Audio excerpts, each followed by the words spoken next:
Saudara Muin, kita perlu mengenal topik dari pasal 12 yang adalah pasal sebelum yang terakhir. Kita dapat menyebut pasal ini sebagai pasal kemuliaan. Dalam pasal ini ada dua bagian penting. Pertama, ia berbicara tentang berbagai penglihatan dan pewahyuan dari Tuhan. Penglihatan yang ia lihat ketika ia diangkat ke surga ketiga. Dan ia berbicara tentang duri yang Tuhan berikan padanya. Kita akan pelajari pada pasal ini mengapa Tuhan beri dia duri. Setelah itu ia berbicara tentang tanda-tanda yang dibuat oleh Rasul Paulus untuk meneguhkan bahwa ia adalah seorang rasul dari Tuhan. Baik, Saudara Ishak, saya akan membacakan dari ayat 1 sampai ke 6, kemudian kembali untuk mengajukan pertanyaan. Aku harus bermegah sekalipun memang hal itu tidak ada faedahnya. Namun demikian aku hendak memberitakan penglihatan-penglihatan dan penyataan-penyataan yang kuterima dari Tuhan. Aku tahu seorang Kristen 14 tahun yang lampau. Entah di dalam tubuhku, aku tidak tahu. Entah di luar tubuhku, aku tidak tahu. Allah yang mengetahuinya. Orang itu tiba-tiba diangkat ke tingkat yang ketiga dari sorga. Aku juga tahu tentang orang itu entah di dalam tubuh, entah di luar tubuh, aku tidak tahu.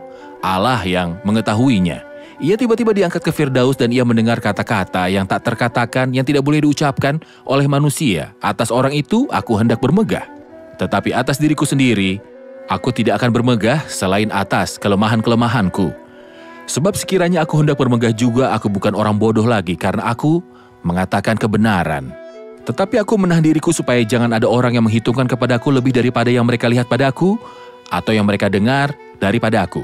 Saudara Ishak, dalam percakapan, Rasul Paulus menceritakan pengalamannya ketika ia diangkat ke surga ketiga, dan melihat hal-hal dan kata-kata yang tak terkatakan, yang tidak boleh diucapkan manusia. Kemudian ia berkata bahwa ia tidak boleh memberitahukan kisah ini. Ia bermegah dan setelah itu berkata bahwa ia tidak akan bermegah. Mohon jelaskan pada kami. Tentunya ia harus memberitahukan kisah ini di sini karena masalah para rasul palsu. Mempertimbangkan bahwa perkataan ini diinspirasikan orang-orang kudus Allah berbicara oleh dorongan Roh Kudus. Tuhanlah yang beritahu dia untuk menuliskan perkataan ini. Itu pada awalnya.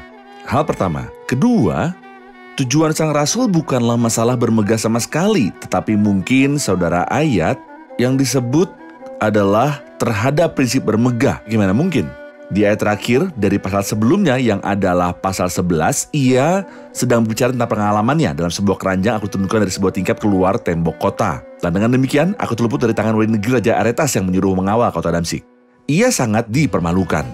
Apakah ia dipermalukan sehingga ia dapat bermegah tentang menjadi orang yang paling dipermalukan? Tidak.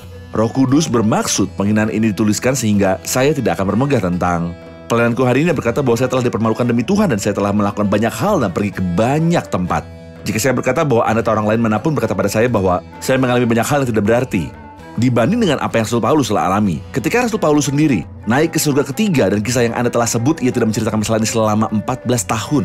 Dan saat Roh Kudus menyuruhnya untuk menuliskannya, apa ia menuliskannya? Untuk mengatakan bahwa ia adalah seorang yang besar, yang segera berkata, dan supaya aku jangan meninggikan diri karena pernyataan-pernyataan yang luar biasa itu, maka aku diberi suatu duri di dalam dagingku. Jadi entah apa yang telah ia sebut dari penderitaan dalam pasal 11 atau kemuliaan-kemuliaan yang ia telah sebut dalam pasal 12. Dalam setiap kasus, masalahnya terhubung dengan prinsip tidak bermegah. Tidak ada yang bisa menandingi kerja kerasnya bagi Kristus, karena Rasul Paulus telah bekerja lebih keras. Bahkan saat Rasul Paulus sendiri naik ke surga ketiga, Tuhan membiarkan dia, tapi karena ia mengasihi dia, ia memberi dia sebuah duri dalam daging agar tidak menjadi tinggi hati.